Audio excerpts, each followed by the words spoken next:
Ito po mga kapatid. Salamat sa Panginoon sa gawin ito. Salamat sa patuloy na pagbibigay sa atin ng pagkakataon na makapunta dito po sa tahanan ng Panginoon upang magpuri, sumamba.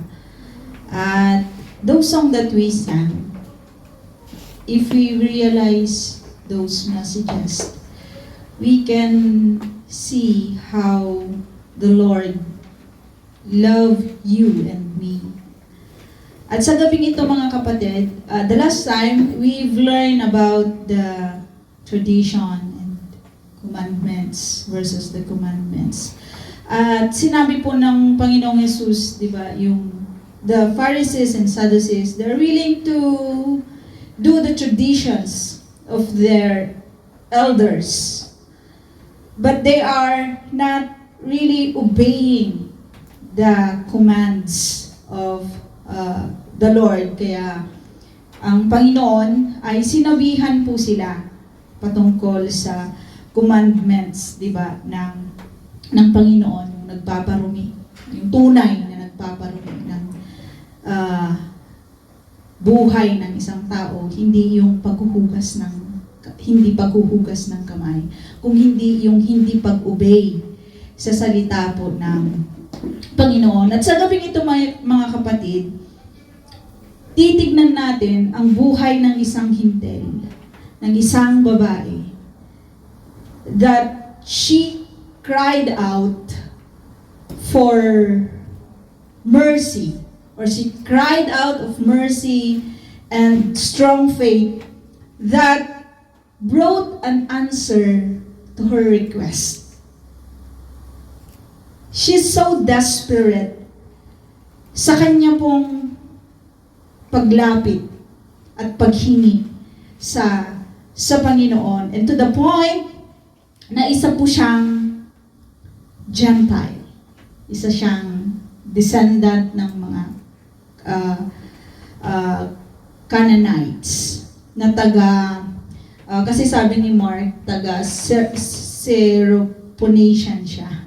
Syrophoenician woman, that they are the Phoenicia, region of Phoenicia, na kabilang sa sakop po siya ng Syria sa mga kapanahunan po nila. Let us pray.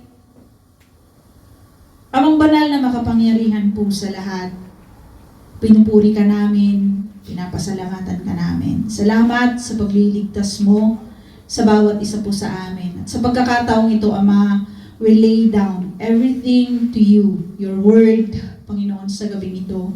May the purposes of your word, Panginoon, ay siyang tunay na manguna sa bawat buhay po namin. Na hindi po ito mapawalang bahala lamang, kundi Panginoon, maging katugunan ng aming pong mga katanungan, maging katugunan, Panginoon, ng aming pong mga kinakailangan sa gabi pong ito, Panginoon. Lord, may your Holy Spirit really works, God, sa iglesia pong ito. May your Holy Spirit lead us, Panginoon, to understand your words, Panginoon. Give us the wisdom, Panginoon, and give us the strength, the courage, Panginoon, na gawin at sundin ang nais mo, Panginoon. Thank you so much, O God. May you bless, Panginoon, your word, even my brethren tonight, as they hear your word, O God, in Jesus' name. Amen. At nakita nga natin, mga kapatid, yung mga bagay na ito. Sabi dito sa verse 21, umalis doon si Jesus at nagpunta sa lupaing malapit sa Tiro at Sidon. Isang Kananea na nakatira doon ang lumapit sa kanya na sumisigaw, Panginoon, anak ni David, maawa po kayo sa akin. Ang anak kong babae ay sinasapian ng demonyo at labis na pinapahirapan. So, Jesus Christ went out to go to Sidon. Di ba, yung mga Pharisees and Sadducees, nakakita sila ng bagay na bakit yung mga mga disciple mo, hindi naghuhugas ng kamay. Hindi yan yung dapat. Bakit hindi sila gumagawa? At in-explain po ng Lord, di ba, yung nagpaparumi, tulad nga ng sinabi ko kanina. And after that, umalis po siya doon sa place na yon at pumunta siya sa place ng Gentiles. O bakit kaya pumunta ang Lord doon? Di ba? Bakit kaya pumunta siya doon sa mga hintil, sa lugar ng mga hintil? At makikita natin, mga kapatid, the scripture, Matthew, wants us to see, di ba, yung pangyayari sa mga kapanahunan pong iyon sa buhay ng isang Kanineya, ng isang hintil, mga kapatid, that she's so desperado ang inang ito sa pagpapagaling ng Panginoon sa kanya pong anak na sinasaniban ng masamang, sinasapian siya ng masamang spirito or sinasapian ng demonyo at labis-labis ang pagpapahirap sa kanya. As this woman, narinig niya yung pagdating ng Panginoon, kasi sabi ni Mark ay hindi pa inaalam, pero nalaman, di ba? Nalaman ng babaeng ito na Kanineya na nandoon ang Panginoong Jesucristo. And probably they heard about it. Even Herodes, di ba? Nalalaman niya yung patungkol. There is big news about the Lord Jesus Christ kasi alam niya eh. At ang napakagandang makikita natin dito na isang hintil, mga kapatid, she acknowledged the Lord as Lord. Kasi sabi niya, Panginoon, Panginoon. And one thing is, she acknowledged that he is the Messiah. Bakit? Anak ni David. Diba? No, they know, mga kapatid, na sa lineage po ni David darating ang Messiah na magliligtas sa mga Hudyo. Diba? Magliligtas sa kanila. At hindi po yan i-hide ng Lord sa kanya pong mga salita. At Panginoon, sumisigaw siya, hindi lang siya yung lumapit sa Lord na, Lord, Lord, parang ako mo naman, oh. Hindi, mga kapatid, she is really crying out loud. Na sumisigaw. The scripture is telling, crying out loud, asking for the mercy of the Lord. She's so desperate, mga kapatid. Ina-acknowledge niya na ang ating Panginoong Jesucristo is the Messiah. Pero mga kapatid, makikita natin dito yung response ng ating Panginoong Jesucristo. The request of this woman crying out desperately, the answer of the Lord Jesus Christ is silence. Praise Jesus. Diba? Bakit silence yung kanya pong sagot? Nasaan na yung mahabaging Lord na pinapag-aralan natin? That he saw something that is so desperate, crying for healing. Agad-agad yung respond ng Lord, isn't it? Sa ating pong mga pinag-aralan, napagaling ka na, pinagaling ka. Maraming pinagaling ang Panginoon, but this time, mga kapatid, Jesus wants to show something. Kaya nga naisulat, diba? Ang lahat ng naisulat sa Biblia ay kinasihan po ng banal na Espiritu.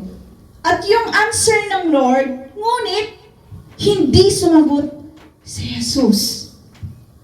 Hindi siya sumagot. Desperada yung babae, mga kapatid, sa isang ina na tulad ko, tulad ng mga inang katulad ko, na yung ating mga anak, can you imagine how desperate this woman is? Na kung makikita mo yung anak mo na nahihirapan sa araw-araw ng kanyang buhay, kahit saang lugar, di ba, na mabalitaan mo na nagpapagaling, pupunta ka doon para lang mapagaling yung anak mo. At this time, mga kapatid, Nabalitaan po ng kaniniyang ito na nandoon ang ating Panginoong Hesukristo. Sumisigaw siya, Panginoon, anak ni David, pagalingin mo ang aking anak.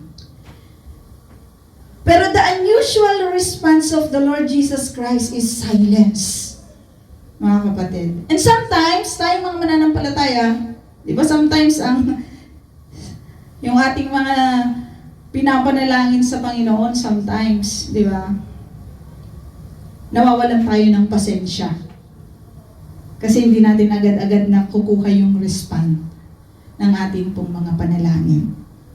Lumapit ang kanyang mga alagad. So yung mga alagad na yung lumapit sa ating Panginoong Jesus, di ba?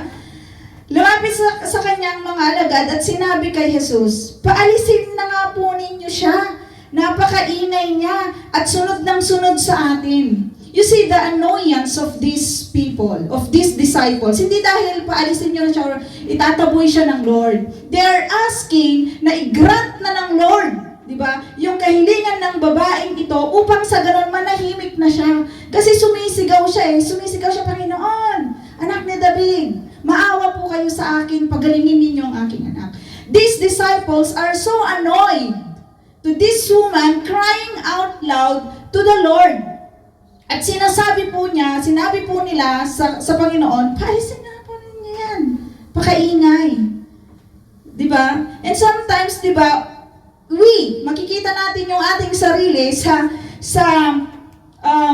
shoes ng mga disciple na ito, that we are commanding sometimes the Lord. Diba? To grant us. What is it? Diba? Lord, bakit ang tagal? Ibigay nyo na. Ibigay nyo na yung hinihiling ko.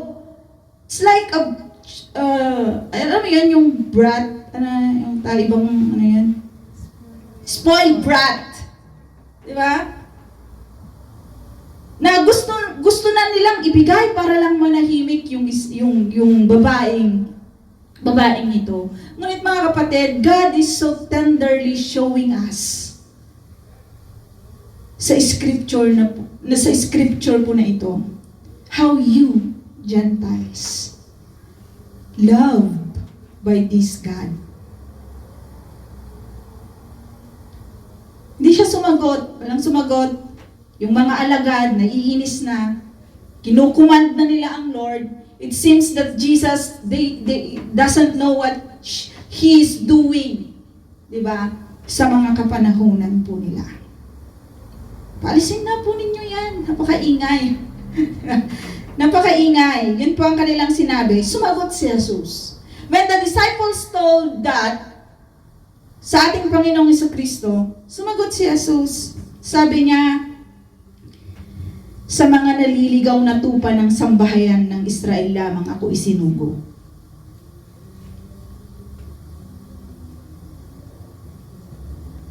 Alam niyo yun mga kapatid, kung maririnig ito, di ba, ng isang desperado, na katulad natin, di ba, desperate sa mga maraming bagay, at yun ang isasagot ng Lord, di ba? Hindi ako naparito para sa'yo. Naparito ako para sa ibang bagay. Napaka-harsh naman, Lord. Di ba? Napaka-harsh naman na ang sagot ng Lord, sa mga naliligaw na tupa ng sambayan ng Israel lamang ako isinugo.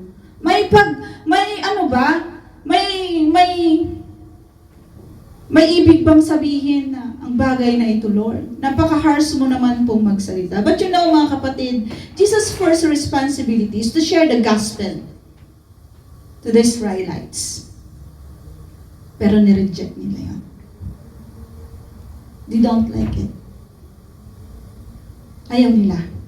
Pero salamat, sabi ni Pablo, di ba? Dahil sa katigasan ng ulo ng mga Israelitang ito, nagkaroon ng pagkakataon. Diba? Ang mga hintil. To be the recipient of the blessing of the Lord. Yun ang una.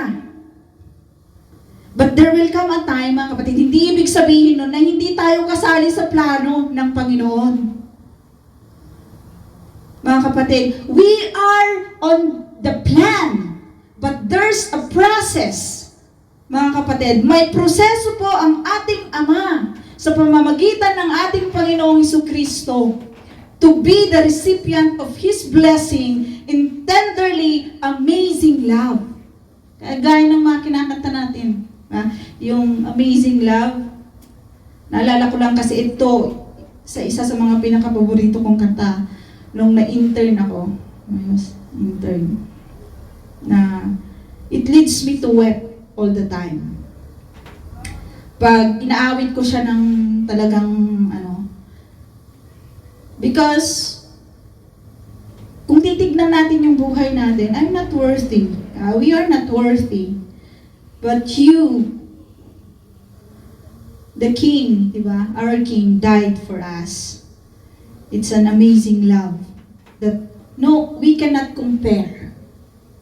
Mga kapatid, as we did the communion, mga kapatid, as we drink the wine and eat the bread, as you pray, mga kapatid, maipapaalala lang sa atin, di ba, yung pag-ibig ng Lord. And it's on process. Everything is on process sa mga kapanahunan po nila. Even the disciples are so annoyed, i-grant mo na yung kanyang request. Ang tagal-tagal. Diba? Pero may gustong ipakita po ang Lord sa atin. Hindi ako napunta dito para sa mga, napunta ako dito para sa mga tupang naliligaw. But there is a process, mga kapatid, na inilalaan po ng Lord. Ngunit, sabi dito, napakaganda lang, lumapit sa Kanya. Pagkarinig noon, lumapit sa Kanya, ang babae, lumuhod ito at nagmakaawa. Tulungan po ninyo ako, Panginoon. She's very desperate. Makikita natin, mga kapatid, na yung kanyang paglapit sa Panginoon at pagluhod, nagpapakita, mga kapatid, ng kanyang humbleness. She's so willing, mga kapatid, na magpatira pa sa harapan ng Panginoon para lang mag-grant yung kanya pong inaasam-asam na grace ng Lord para gumaling ang kanyang anak. Nagmakaawa siya, tulungan po ninyo ako, Panginoon. Tulungan po ninyo ako, Panginoon. Yun ang kanya pong sinasabi. Mga kapatid, sumisigaw siya, lumapit siya sa Panginoon. Even, he heard those things. Hindi ako, napunta ako dito para sa sambayanan, sa mga nawawalang tupa sa sambayanan ng Israel. Even in the silence of the Lord Jesus Christ, mga kapatid, sa kanya pong request, even sa kanya pong pag-cry out sa Panginoon, she received silence from the Lord. And she received yung salita na hindi, parang ang kung sa atin, di ba, na mga sensitive, hindi siya napunta sa mga, hindi ako naparito para sa'yo, na hintil ka. Kung sa sensitive, on our sensitive way as a human, masasaktan ka. Di ba? Sa sinabi po ng Panginoon na sa mga naliligaw na tupa ng sambayan ng Israel lamang ako isinugo. Diba? Kung maririnig mo yon bilang isang hintel, masasaktan ka.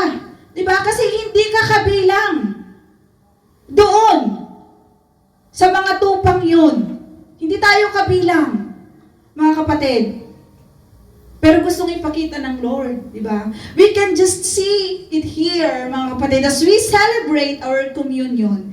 This is what Christ done in order for you and me to be saved. In order for you to be grafted sa sambayanan na sinasabi po dito ng ating Panginoon.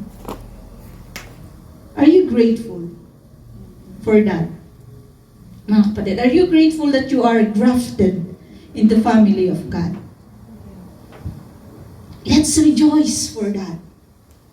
Kasi mga kapatid, sa dinami-dami ng tao sa labas, nandito po tayo. Naniniwala, nagse-celebrate sa kamatayan ng ating Panginoong Jesucristo. Every time we reminisce Christ what done in the cross, We will so reminisce how our salvation na dumating sa ating pong buhay. Mga kapatid, Jesus Christ saved you and me. Mga kapatid. At sabi dito, sumagot si Jesus. Sabi niya, lumuhod ang babae, nagmakaawa. Sumagot si Jesus, hindi dapat kunin ang pagkain ng mga bata at ibigay sa mga aso. Ang sinasabi dito ng Panginoon, mga kapatid, na pagkain, the bread. This is the gospel that Christ is sharing to the Israelites. You remember, 12 years old ang Panginoon, di ba? Nasa synagogue na siya. May kwento, di ba? Sa buhay, sa kabataan ng ating Panginoon.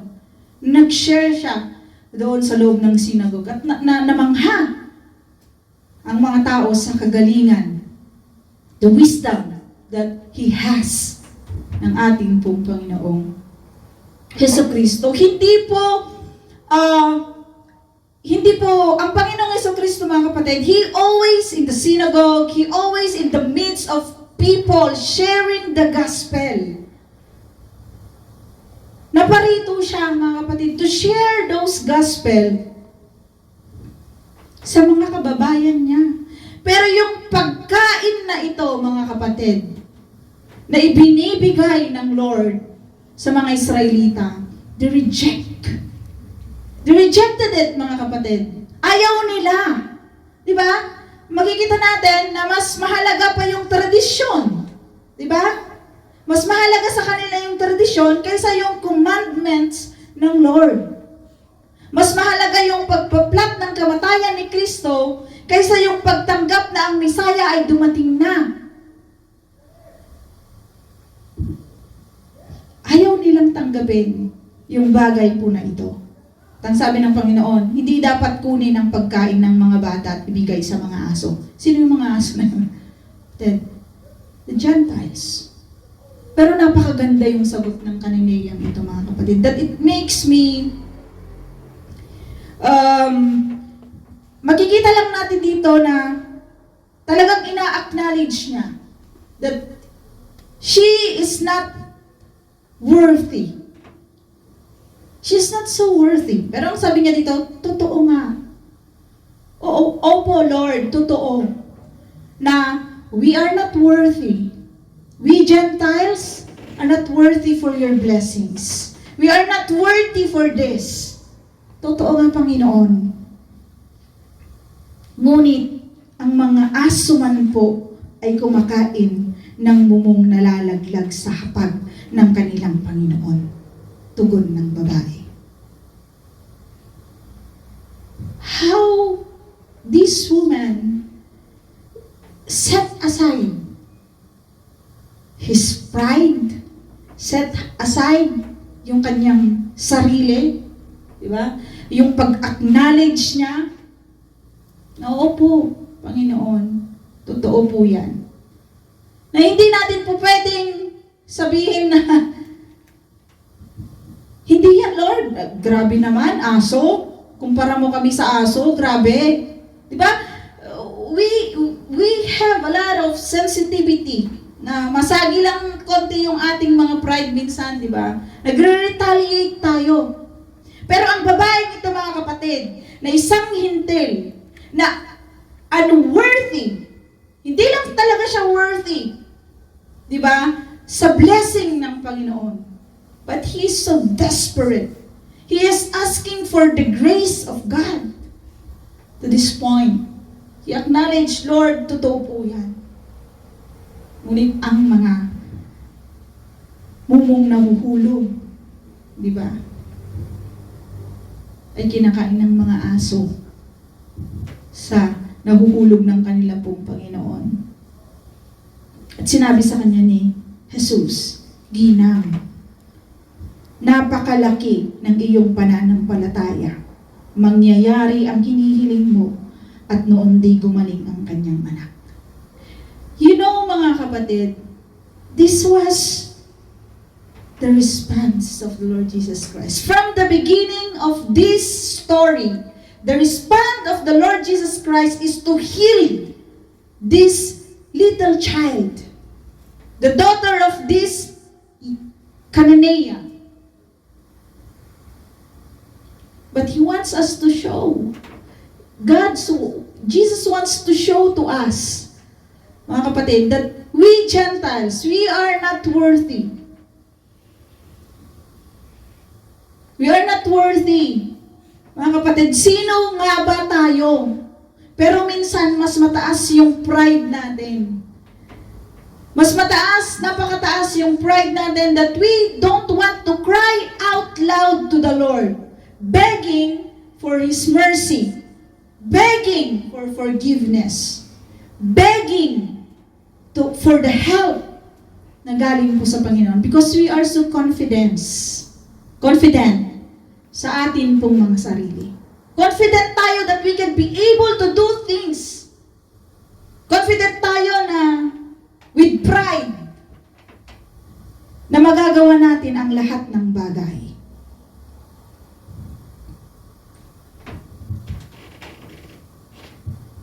Napaka-humble lang ng babaeng ito. And he is willing to worship this Christ na pumaroon sa place po na iyon ng mga hintil. Maipapaalala lang talaga sa atin, mga kapatid, na sinave po tayo ng Lord. Huwag nating sayangin yung pagkakataong yun. We sang a song. Sabi ko nga, we sing the song tonight, mga kapatid. Napakaganda yung mga mensahe ng kanta. Patungkol lahat sa ginawa ng ating Panginoon. Patungkol sa pag-ibig ng Lord. That even there's time of silence when we cried out loud to the Lord. And the answer is silence. You might be annoyed sometimes. And sometimes, harsh yung pagdidil ng Lord sa ating mga buhay. Sometimes, it's not acceptable lang talaga yung dealings ng Lord sa ating pong mga buhay. Pero ang nais po ng Lord, mga kapatid, is like to be like this Canaanea. Set aside your pride. Cry out loud to God. He is willing. He did willing, mga kapatid, willingly give yung kanya pong buhay para sa atin pong lahat. Just to save you and me. And I do believe, mga kapatid, that He is so willing to embrace you, to accept you, mga kapatid. Just come to the Father. Sabi nga, yung ating, wala kasing, ang magiging hadlang lang sa there's no curtain already sa paglapit sa ating Ama, mga kapatid. We can come to the Father freely. Ang hindrance lang sa isang mananampalataya sa paglapit niya sa Panginoon is kasalanan, pride, makasarili. But if we set aside all those things, mga kapatid, tatanggapin po tayo ng Lord at tuturuan tayo. Kailangan lang talaga nating maging humble sa Panginoon. At sa pag-aaral po natin, sa gabi po ito, mga kapatid, nais ko lang i-share, gusto ko kasing basahin yung Romans, na sinabi po ni Paul, sa chapter 11, patungkol sa kaligtasan mo, kaligtasan ko bilang hintil. Kasi napakaganda yung kanyang sinabi. Bear with me, mga kapatid, kasi medyo mahaba-haba siya. But this is the last. Ito naman ang sasabihin ko sa inyo, mga hintil. Dahil ako'y apostol para sa inyo, ipinagmamalaki ko ang aking katungkulan. Ginagawa ko ito upang inggitin ang aking mga kababayang Hudyo at nang sa gayon ay maligtas kahit ang ilan sa kanila. Ngunit ang pagkatakwil sa kanila ay naging daan upang ipagkasundo sa Diyos ang sanlibutan. Ang muling pagtanggap sa kanila ng Diyos ay matutulad sa muling pagkabuhay ng patay. Kung banal ang unang tinapay mula sa masa ng harina, gayon din ang buong masa. At kung ang ugat ng punong kahoy ay banal, gayon din ang mga sanga nito. Kung pinuto lang ilang sanga ng punong olibo at ikaw na sanga ng olibong ligaw, ay idinugtong sa puno upang makabahagi sa buhay na nanggagaling sa ugat ng punong ito, huwag kang magmalaki sa mga sangang pinutol. Alalahanin mong hindi ikaw ang bumubuhay sa mga ugat. Ang mga ugat ang bumubuhay sa iyo. Sasabihin mo naman, pinutol ang mga sanga upang ako'y may dugtong. Totoo yan. Pinutol sila dahil hindi sila sumampalataya.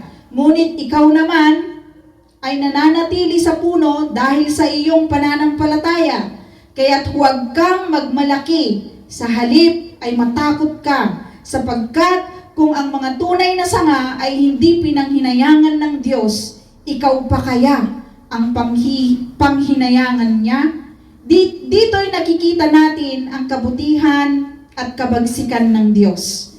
Naging mabagsik siya sa mga hindi sumasampalataya sa Kanya, subalit mabuti siya sa inyo kung mananatili kayo sa Kanyang kabutihan.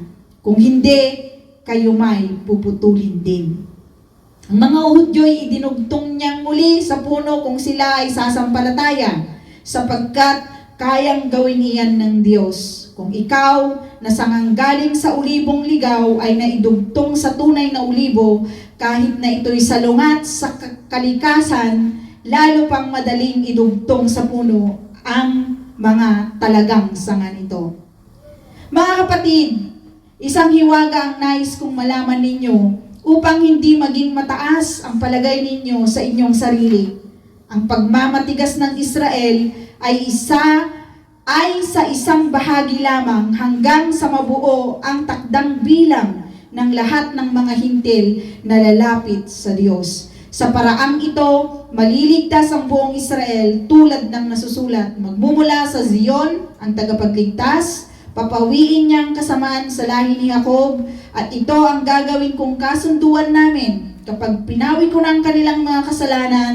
Dahil tinanggihan ng mga Israelita ang magandang balita, sila'y naging kaaway ng Diyos at kayong mga hintil ang nakinabang. Ngunit dahil sa sila, ang mga hinirang ng Diyos, sila'y mahal pa rin niya, alang-alang sa kanilang mga ninuno.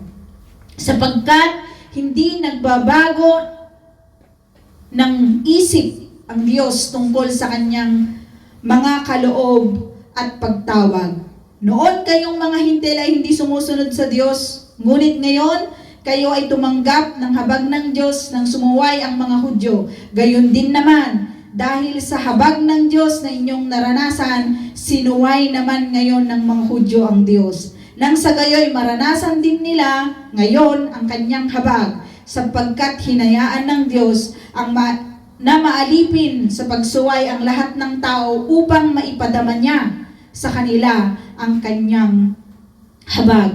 Lubhang napakasagana ng kayamanan ng Diyos, di matarok ang kanyang karunungan at kaalaman. Sino ang makakapagpaliwanag ng kanyang mga kapasyahan? Sino ang makakaunawa ng kanyang mga pamamaraan?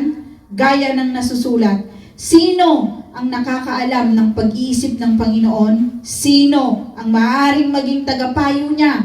Sino ang nakapagbigay ng anuman sa kanya na dapat niyang bayaran? Sapagkat ang lahat ng bagay ay mula sa kanya, sa pamamagitan niya at pag-aari niya, sa kanya ang karangalan magpakailanman. Amen. Chapter 12, kaya nga mga kapatid, alang-alang sa masaganang habag ng Diyos sa atin, ako'y nakikiusap sa inyo na ialay ninyo ang inyong sarili bilang isang handog na buhay, banal at kalugod-lugod sa Diyos. Ito ang karapat-dapat na pagsamba ninyo sa Diyos. Huwag kayong makiayon sa takbo ng mundong ito. Sa halip, hayaan ninyong baguhin ng Diyos ang inyong pag-iisip upang maunawaan ninyo ang kanyang kalooban. Sa gayon, magagawa ninyo kung ano ang mabuti, kalugod-lugod at ganap na kalooban ng Diyos. Heavenly Father, we thank you so much for your word tonight, O God. Thank you for the situation that you present, Panginoon, sa buhay po ng isang hintil na kanineya, O God. That we sometimes desperate, Panginoon, sa mga bagay-bagay na gusto po namin mangyari sa buhay.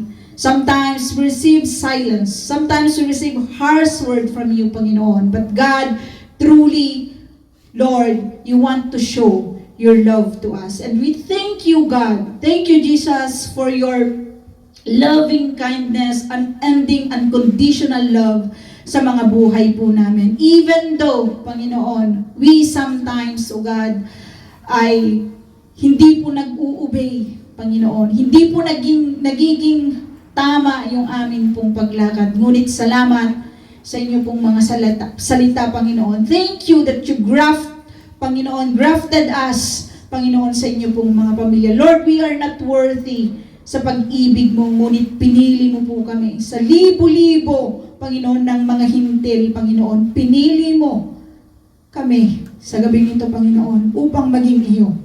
At salamat, O God, for your amazing love sa amin pong lahat. Lord, wala po kaming ibang pwedeng ibigay, Panginoon, sa inyo, kundi ang buhay na ito na tapat na maglilingkod po sa inyo. Lord, tulungan mo po ang bawat isa po sa amin. Kami po ay nagmamakaawa, Panginoon, sa gabing ito, na itama mo ang amin pong pag-iisip, ang amin pong mga puso at buhay, at tunay na makasunod sa nais mo, Panginoon, sa araw-araw ng amin pong mga buhay. Lord, direct us towards you, Panginoon, towards your will, Panginoon, at hindi po kami mawala, Panginoon, sa amin pong mga landasin. At nawa ang mga buhay na ito ay maging kapurihan ng inyo pong banal na pangalan. At ikaw lamang ang mapapurihan magpakailanman. In Jesus' name, Amen.